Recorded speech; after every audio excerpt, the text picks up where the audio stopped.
But so much of this is just knowing what is their diagnosis, what medications are they on, what could be the root cause of this, like where is their disease to begin with. There's really a lot of differential diagnoses and workup that has to be thought about, when you're dealing with shortness of breath and pulmonary toxicities. You're listening to the Oncology Nursing Podcast, where ONS Voices talk cancer, a resource from the Oncology Nursing Society. Through conversations with subject matter experts, we examine the important issues in oncology nursing, from new treatments to patient-centered research to advancements in clinical practice. Join us as we hear from nurses in all facets of oncology care, from bench to bedside and everywhere in between. Welcome to the Oncology Nursing Podcast. Hello, and welcome to the Oncology Nursing Podcast. I'm your host, Jaime Weimer, Manager of Oncology Nursing Practice at ONS. And today we're talking with Beth Sandy, Thoracic Medical Oncology Nurse Practitioner at the Abramson Cancer Center at University of Pennsylvania in Philadelphia, about pulmonary complications. This episode is part of a series about cancer symptom management basics. The others are linked in the episode notes. As a reminder, you can earn free NCPD contact hours after listening to this episode and completing the evaluation we've linked in the episode notes. Thanks so much for joining us today, Beth. Thank you so much for having me, Jaime. I'm excited to talk about this. So before we launch into the conversation, we know that this topic is very broad, and depending on if we're talking about drug-induced or agent-induced toxicities or complications, some could be disease-caused, and certainly there's a unique set of complications, pulmonary toxicities that can result following transplantation, whether stem cell, bone marrow, etc. So we know it's a big topic, and we can't necessarily cover it all in just this one single episode. So today we'll focus on a few of the more common pulmonary kind of conditions that we see in cancer care, but hopefully we'll have maybe a secondary episode that kind of helps make sure that we are comprehensive in what we cover. Sounds good. So when we start off today, let's kind of start at the beginning. Before we get into how things can go wrong, let's start with how things go right. So the pulmonary system, let's talk about just the typical functions and how it works in a healthy individual. How do we typically see that in a healthy individual before we move on to how we see things go wrong in cancer care? Sure. So obviously, as we all know, your lungs are what is needed to have the gas exchange within your bloodstream. So when we inhale, we're inhaling oxygen, and we need that gas exchange to occur in the alveoli, which are the tiny little bubble-like structures within the periphery of the lungs. And they're communicating with tiny itty-bitty little blood vessels. And that's where the gas exchange occurs, where you get rid of the carbon dioxide from the blood and you get oxygen to the blood. And what ends up happening is there is, for whatever reason it may be, that gas exchange can occur. And that can result in so many different forms from different toxicities, whether there's an inflammation causing the alveoli not to work correctly, whether there's an obstruction, where there's literally something obstructing the air getting into the lungs, or whether there's compression from an external source like a effusion or something like that, that is pressing against the lungs where that gas exchange cannot occur. Wonderful. And I really like how you kind of created those three separate buckets of inflammation, obstruction, or compression of kind of how we can maybe categorize some of the complications that we're going to be talking about later in this episode. So given that we know there's a variety of ways that this can present, are typical presentation symptoms or signs that we see from patients as they're experiencing a pulmonary complication? Well, the obvious is shortness of breath. So if patients are coming in and they're having trouble breathing, that's going to be your very first obvious one. But then there's other things that can contribute to that, which can sometimes help us understand maybe what may be the main contributing factors, such as, are they hypoxic? Some people are short of breath and they're working very hard, but their oxygen level's great. So they're getting gas exchange. They just have to work really hard for it. Other patients will come in short of breath with low oxygen levels. So now you're thinking, okay, that gas exchange is not occurring for whatever reason. Another thing that can accompany the shortness of breath is cough. So if patients are coughing, and then this can branch off into several things. Is it a dry, frequent cough? And a lot of times that is associated with things like inflammation or pneumonitis, or even a pleural effusion. Whereas a wet cough, meaning lots of mucus and you can hear the mucus, that may be associated with things that may be more infectious related, like a pneumonia. The obvious, the shortness of breath can be complicated by cough. hypoxia, and a myriad of other things. And are any of those symptoms more indicative of drug-induced complications versus disease-induced complications? I think that's hard to narrow down. I mean, that's going to take it one step further. So as a nurse or nurse practitioner, then you're going to start looking at, well, what are they on? The other thing I didn't mention is pain. When chest pain accompanies it, now you're starting to think things like pulmonary embolism or a pneumothorax or a tumor itself. Those types of things may be more associated with a disease process as opposed to a drug process. But as you're gathering all that information as a nurse or nurse practitioner, you end up thinking, okay, let me go to the next step. What are they on? Where is their disease located in their body? There's just so many things that go into the workup. So when they're short of breath, maybe their oxygen saturations are impacted by that. Maybe there's a cough. So we know it's the lungs. We can feel assured that that's likely where at least their symptoms are manifesting. But to understand what the root cause is part of that clinical decision making and clinical inquiry that as nurses we are trained to do. So you're right. You can't look too much into it just from those on the surface symptoms, but it is an indication that we need to dig a little deeper. Yep. So now let's kind of move into maybe a few of the more specific complications and toxicities that we want to explore on our episode today. So let's start with pulmonary embolism. Can you describe the process of an embolism, kind of how it develops, and then what influences that a patient's risk for developing a pulmonary embolism or a PE, whether that's drugs or their disease process? Pulmonary embolism, I'll tell you, is one of the most common things that we see in cancer. As a matter of fact, often patients are diagnosed with cancer because they present with a pulmonary embolism into the ER. And there's really not a lot of reasons why healthy, otherwise patients develop a PE. So we start looking for cancer. So just having cancer in general puts you in that hypercoagulable state. That's a word, yeah. I know, it's such a word. And then being on chemotherapy increases that risk. So now you have cancer as a primary risk, then being on chemotherapy adds to the risk. Then in addition to that, have you had a surgical procedure? Are you less mobile because of your diagnosis or whatever you're going through? All of these factors are increasing the risk for developing a pulmonary embolism. This is just really, if somebody comes in short of breath, and certainly if there's chest pain associated with it and hypoxia, this is one of your very first things that you have to rule out. And the other reason you have to rule it out is because it can be fatal. So this is something that you're pretty much always going to rule out at the top of your list when shortness of breath occurs. So you mentioned shortness of breath. Are there other specific symptoms or maybe even less common symptoms that might present with a patient who ultimately is found to have a PE? Yeah, so they are most of the time hypoxic, though not always. But a cardinal sign too is the pain, and often it's pain on inspiration. So they can come in and they're saying, I have pain. Certainly when I take a deep breath, it's like, it's grabbing me. Those are things that are concerning. Also, remember that blood clot embolized from somewhere. So also look for lower extremity edema. Did they have a DVT or do they currently have a DVT and that blood clot embolized from the legs? So you're going to be looking at other places where that clot could have come from. You know, every once in a while, patients will be febrile with it, but not always. And the other thing I want to say is they may not have any symptoms at all.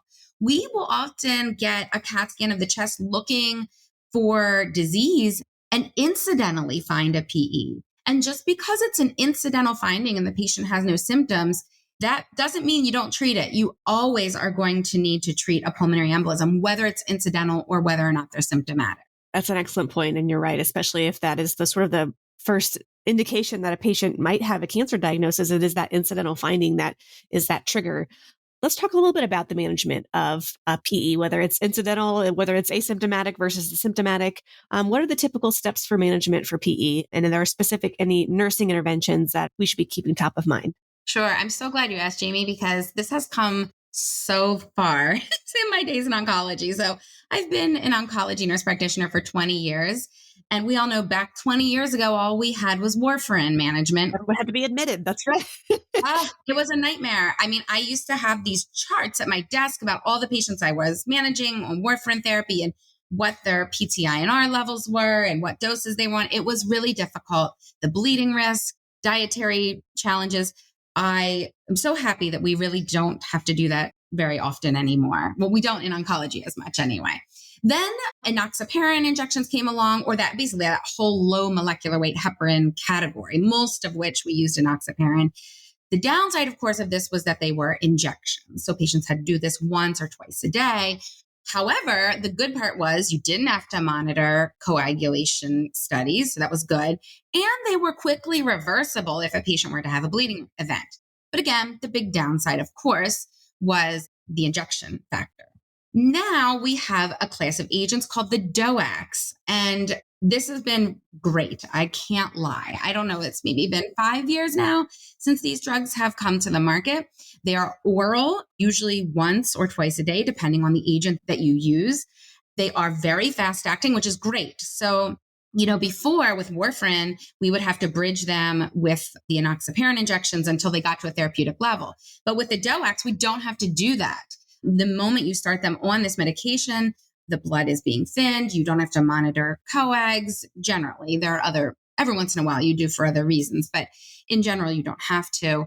They work very quickly. I guess the only downside I would say of the DOACs is that they are not quickly reversible.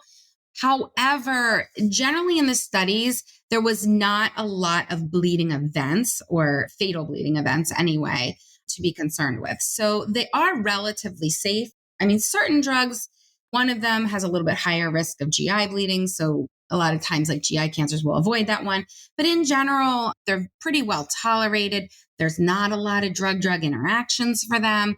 So it's been great. I think for us as nurses, we need to continuously ask patients, are you taking it? I think compliance is one of my biggest issues with these drugs, which is with any drug. But here, this is a life-threatening diagnosis. Having or redeveloping any kind of blood clot, whether it's a DVT in the leg or whether it's pulmonary embolism, these can be fatal.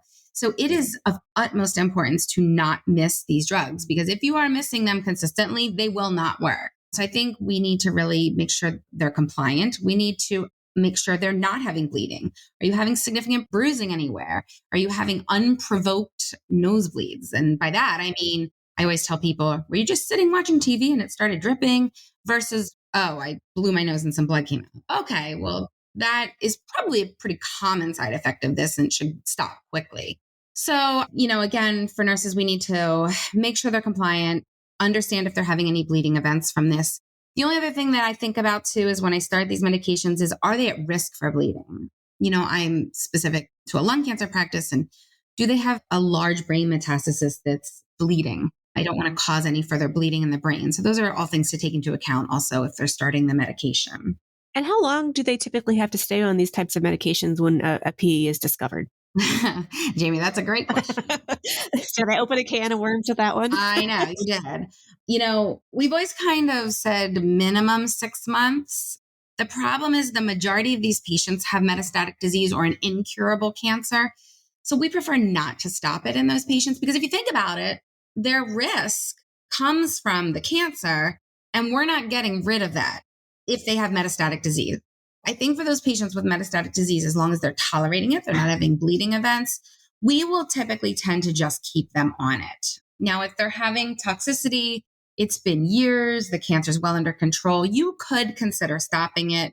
Again, you have to also think about, make sure they're not on it for other reasons. Do they have atrial fibrillation due to cardiac issues? So I wouldn't want to stop it in those patients, or you'd want to consult with cardiology. Well, great. Well, I think that's great information, and also, informs the nurse as they're seeing that medication persist on the medication list that they're reviewing with each visit. It does help give that context of, maybe it will be there forever. And if someone suggests stopping it, or if the patient asks, when or can I stop that, those are some important factors to consider as well.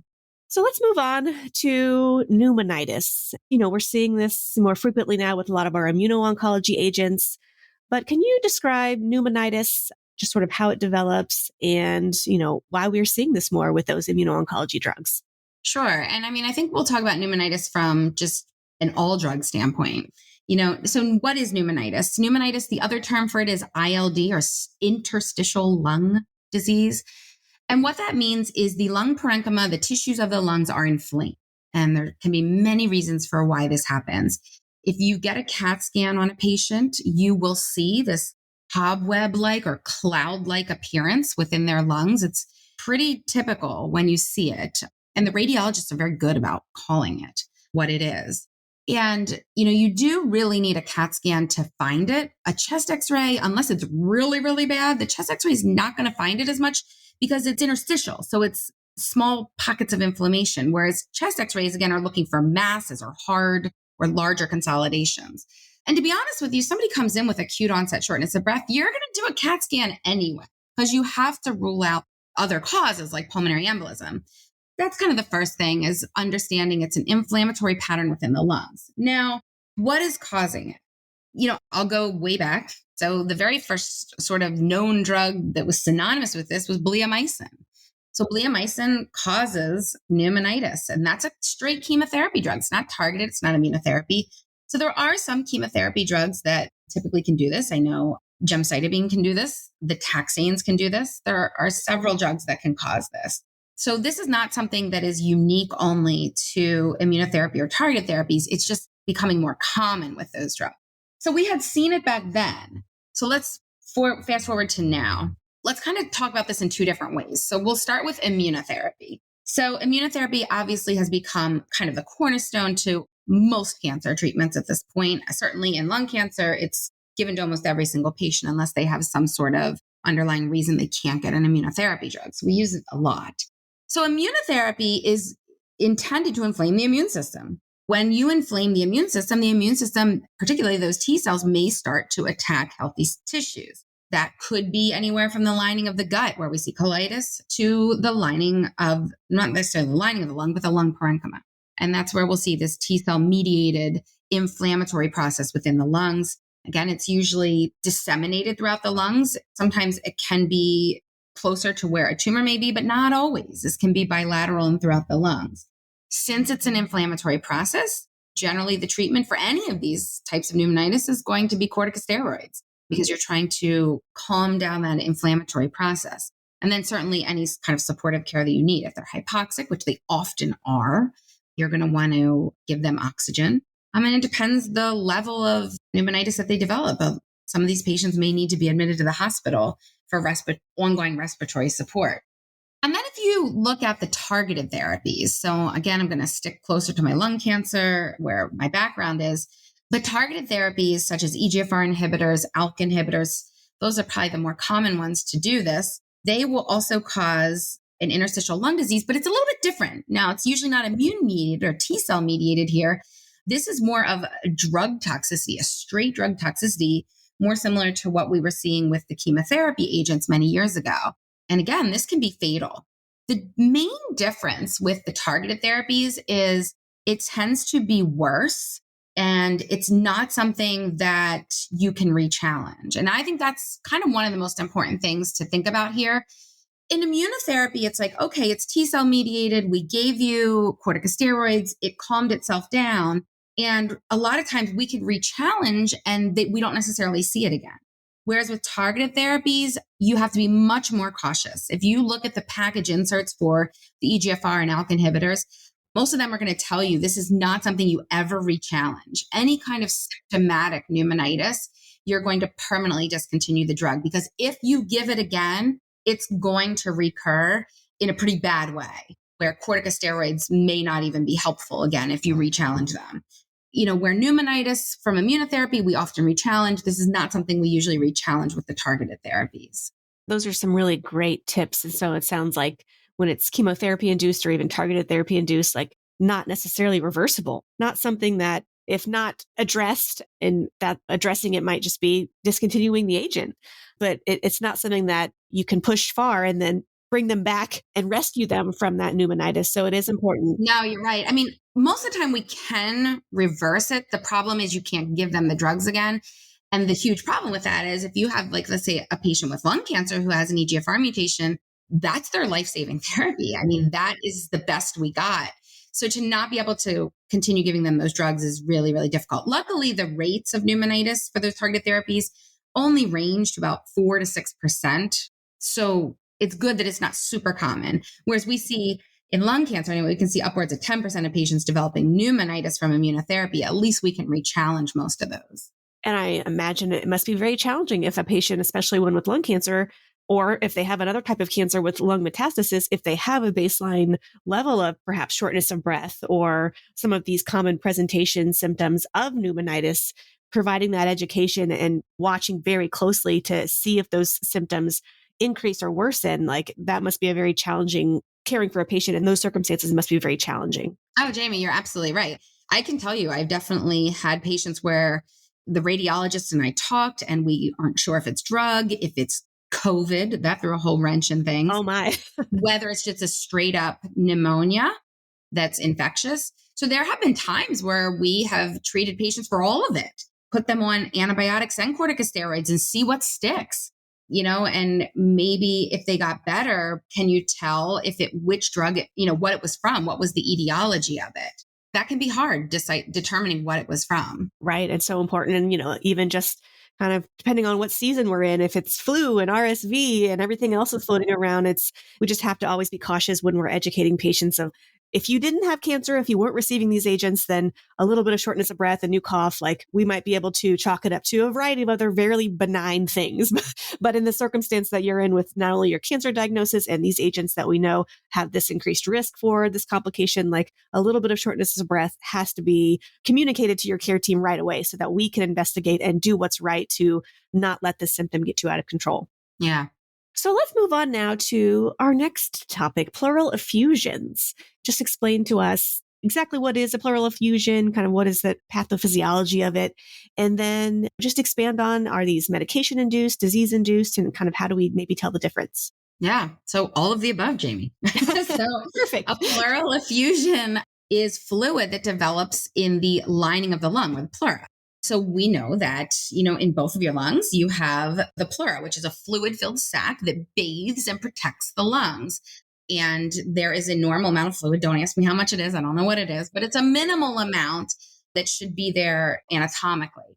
And what can happen in cancer, typically thoracic cancers, so lung cancer, mesothelioma for sure, thymic cancers like thymomas and thymic carcinomas often will have pleural effusion or pleural disease as well. But when cancer cells get into that fluid, there's irritation, which causes an increase in the amount of fluid there. And then what happens is when that space, that pleural space, is now enlarged with fluid or engorged with fluid, a few things occur here. Patients are short of breath because it's a pressure gradient there. So you're trying to inhale against this fluid-filled cavity that's making it hard. So often patients will describe it as it feels like someone's giving you a really tight hug and they won't stop. You ever have someone hug you really, really tight? And it's like, Yeah. okay, stop. I can't breathe. Or some of those dresses I saw at the Golden Globes. Right. They can't breathe. Well, that's what it can feel like when you have a pleural effusion, because that cavity in the chest is full of fluid and you can't take a deep breath against it. So it can be painful. It makes you short of breath. It often makes you cough a lot, a dry cough, not a wet cough, but a dry, irritating cough. So that's the pathophysiology behind it. Now, what can cause it? We just talked about cancer itself can cause it. Some of the chemotherapy agents that we use can cause it. A lot of them, actually. I kind of named some of them already that are typical in lung cancer, like the taxanes can contribute to this. Gemcitabine can contribute to this. Pemetrexed, a drug we frequently use in lung cancer, can contribute to this. Another thing that can contribute to this is just an overall fluid retention.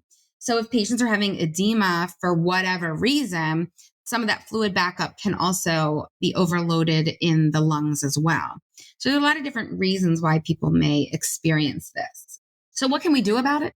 We can drain it. So you can stick a needle into that, not me, not you, but a person who is, in our institution, it would be an interventional pulmonologist or one of our PAs or NPs in interventional pulmonary. They can do an ultrasound to look at where the fluid pockets are and put a needle in there and drain it. And it's probably the most common treatment for it. Lots of complications here. Obviously you can deflate the lung and that would be bad if you cause a pneumothorax from it. So we do pre and post chest x-rays. And by the way, a chest x-ray is a great way you can find a pleural effusion. That's kind of a whole other talk about how to read chest x-rays, but you can see pleural effusions very well with the blunting of the cosophrenic angle on a chest x-ray. So it's easy to diagnose these. Or good old percussion. Hey, going back to your nursing school days where you learned to percuss a chest. That's another way to kind of easily find these or hear these. But in the end, most of the time they need drained if the patient is symptomatic. Long-term management, we don't like to keep sticking needles in the lungs, so we can put in indwelling catheters that can be drained at home.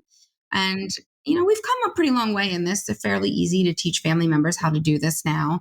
So we can keep sort of indwelling catheters there. There is another procedure called a talc pleurodesis, where you can have a procedure where you inject some powder in there that will kind of dry it up. The downside of that is that it kind of fuses the pleura to the lung.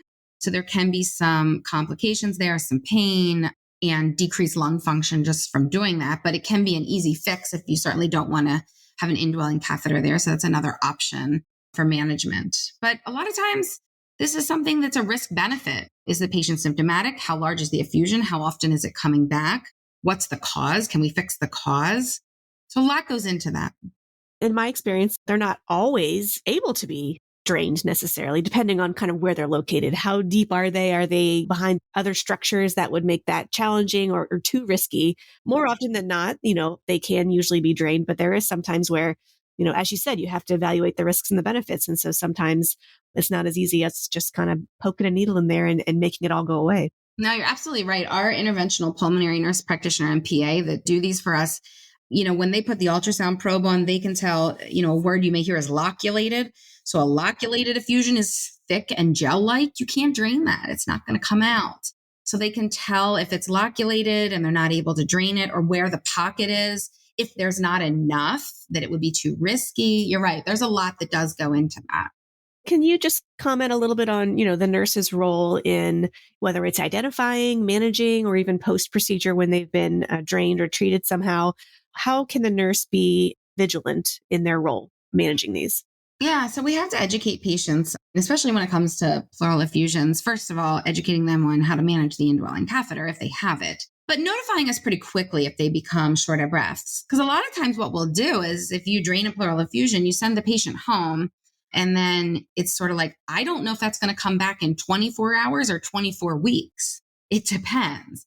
So the patient has to kind of be aware, are you developing those symptoms that you had originally? Let us know pretty quickly if that's occurring so that we can set up a way to evaluate the effusion and possibly drain it again if we need to.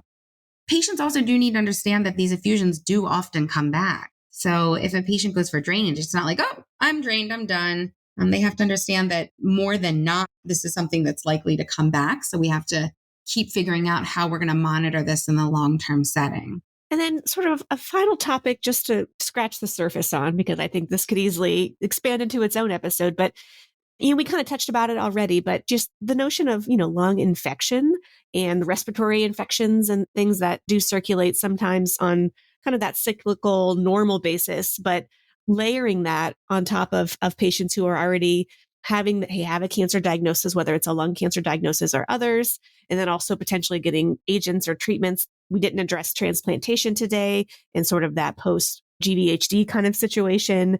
We also didn't really even touch on radiation-induced lung complications, but whatever is underpinning complications that a patient might be experiencing with their lungs. And then you introduce the risk for general infection, whether that's flu, COVID, RSV, pneumonia. Like, what are some things that health professionals just need to keep in mind in terms of how we educate our patients on the risks of those, managing those things, and just how we would coach patients through trying to address maybe a short-term infection versus their long-term need to treat their cancer? Yeah. And I think the other one to add too is hemorrhage. We didn't talk about hemoptysis, lung hemorrhage. Yeah, there's just so many ways we could go on this. But yeah, so let's think more big picture now, going back. For nurses, you would think that if someone is short of breath, they would tell you right away. You would be wrong. So a lot of patients don't necessarily, some of them think, especially if they have lung cancer, that, oh, yeah, this treatment probably makes you short of breath. It's not normal. So patients need to know if they are short of breath at all, call us, let us know. The other thing that's important is know what their baseline vital signs are, especially their pulse ox. Some people, their pulse oximetry may be in the low 90s or upper 80s at baseline. We need to know that because there's a big difference if a patient has, they're living at 99% versus 91% normally. Because if they come in and they live at 99 and they're 91, that's a huge drop. But if they come in and they were 91 to begin with and they're 90, it's not a big difference. So we really do need to make sure we know what their baseline is before they're starting any treatments. We need them to know to call us if they're short of breath or coughing more. And then we need to know a lot of these pulmonary related things are urgent. It's not something that we're like, okay, well, maybe let me know how you feel tomorrow. A lot of these are going to be either ER, or if you have an urgent care, like an oncology urgent care or something like that, this is a lot of times where we're bringing these patients in and saying, okay, I don't know if I can manage this outpatient, but let me take a stab at it and trying to get a stat CT or a stat chest x-ray. But so much of this is just knowing what is their diagnosis? What medications are they on? What could be the root cause of this? Like, where is their disease to begin with? Like, if you have a patient with breast cancer who's short of breath, do they have lung mets that could be causing this? Or are they at risk for a pulmonary embolism? A lot of times patients, this happened to me yesterday. One of my patients is short of breath, but he's on therapeutic anticoagulation. So I'm thinking, all right, he shouldn't have a pulmonary embolism. Now, it's not 100% no, but you start thinking, okay, it's less likely that because he's anticoagulated. So then let me go move down. What treatments are you on? Could that be contributing? There's really a lot of differential diagnoses and workup that has to be thought about, when you're dealing with shortness of breath and pulmonary toxicities. Absolutely. And as you said, you kind of start with what you know about the patient and having that baseline before we insert any new therapies, drug agents, things like that, knowing what is their baseline normal, being able to compare it to that, and then working your way through that sort of logical clinical deliberation of like, okay, well, what's most likely, what's least likely, but we still have to kind of keep in the realm of possibility. And so as you get more familiar with not only your individual patients, but their disease state that they are working through, and then the agents that we're adding to that, you're right. It just kind of becomes sort of this roadmap of kind of evaluating what seems to be likely or possible, and then moving into the more rare or obscure things. Once you start ruling things out. Right, right. Well, thank you so much. I know we knew we couldn't get to every single possible pulmonary complication that exists in the world, but Beth, I think we've had a great start on kind of working through that content. And I think we've talked about some really common conditions and complications that nurses face on a very regular basis. And so hopefully, I think we've provided them with some good information to keep in mind as they're caring for patients and working through either diagnosing and evaluating these conditions or helping to follow and manage them long term to provide their patients and their families the education they need. So thank you so much. As we kind of get to the end of our episode today, I do like to ask just a few standard wrap-up questions to summarize some of the important points we've talked about. So to start that off, how do you think healthcare professionals can and should evaluate maybe their own hidden or implicit bias when we're talking and thinking about pulmonary complications? It's a good point. This is not something that you want to downplay. You can't sit there and say, oh, they smoke a lot, so it's probably that, or they have this type of cancer, so it's probably that. I think this is something that you have to take shortness of breath seriously, and you have to work up and understand and know your patient. But for the most part, this is not something you're going to just triage to the next day or till a few days later. You're going to need some kind of urgent intervention or workup to be done pretty quickly. What are some common misconceptions about pulmonary complications or toxicities? I think the biggest misconception is that they can't be treated, even if they're severe. Most of these things can be reversed. Part of it is just diagnosing it at first and then going from there and starting the appropriate treatment strategy, whether it's just a straight pneumonia and they need antibiotics, whether it's pneumonitis and they need corticosteroids, whether it's an effusion and they need an interventional pulmonologist to do some sort of intervention to drain this. I think these can be fatal, but they don't have to be. And hopefully by managing them quickly, we can get them treated. What's something about this topic that's not often discussed, but you wish people knew more about? I would say the only thing that is maybe not often discussed is patients' ability to downplay it. I have patients come into the office and I walk in and I'm like, your oxygen saturation is only 81%. Like, yeah, I have been feeling out of breath. Is that a problem? So I think just reminding patients to call if they're short of breath. That's the one thing that freaks me out. They sit at home And they always say, well, my appointment with Beth is next week. I'll wait it out till then. I didn't want to bother you. This is my job. This is something you need to bother us about. So that's probably it. What additional training or education do oncology nurses need to stay current? Oh, I think this is easy. Staying up to date on these medications. I just finished a slide deck on antibody drug conjugates that are going to be developed and approved at some point in lung cancer. And, again, all of these new agents coming on board all have completely different side effect profiles. And, we touched on the immunotherapies, which really aren't new anymore. But a lot of these drugs are causing different levels of pneumonitis. And like I said earlier in the podcast, sometimes you can rechallenge, sometimes you shouldn't and can't. And in this world of antibody drug conjugates, pneumonitis is an issue, and often we don't rechallenge it. So I think just staying up to date. It's hard with all the different medications out there. And what are some additional resources maybe for patients or other perhaps non-oncology providers that want to learn more? I think listening to continuing education, whether it's online or attending conferences, is a good way to keep up to date. I think there's a lot of great online resources, and I hate to say, going to the drugs website, but there sometimes is a lot of good patient education that is either on a particular drug's website or to go to, ONS.org. Right there, you're going to find a lot of resources for both patients and providers on how to identify and manage not only pulmonary toxicities, but several that are out there. Well, thank you again, Beth. It's just been so nice to talk to you and to cover this very important topic today. Do you have any final comments you'd like to share with our listeners? There's a lot of workup and a lot of different avenues that pulmonary toxicities can manifest from and how they can be treated. So this is a true clinician conundrum where you are listing your differential diagnoses, doing the workup, and narrowing that down until you figure out which one it is. Well, thank you so much. Thank you again for your time today. Thank you for having me. Thank you for listening to the Oncology Nursing Podcast. Tell us about your favorite part in this episode by leaving a review wherever you download your podcast. For more resources and information about oncology nursing, visit us at ons.org or voice.ons.org.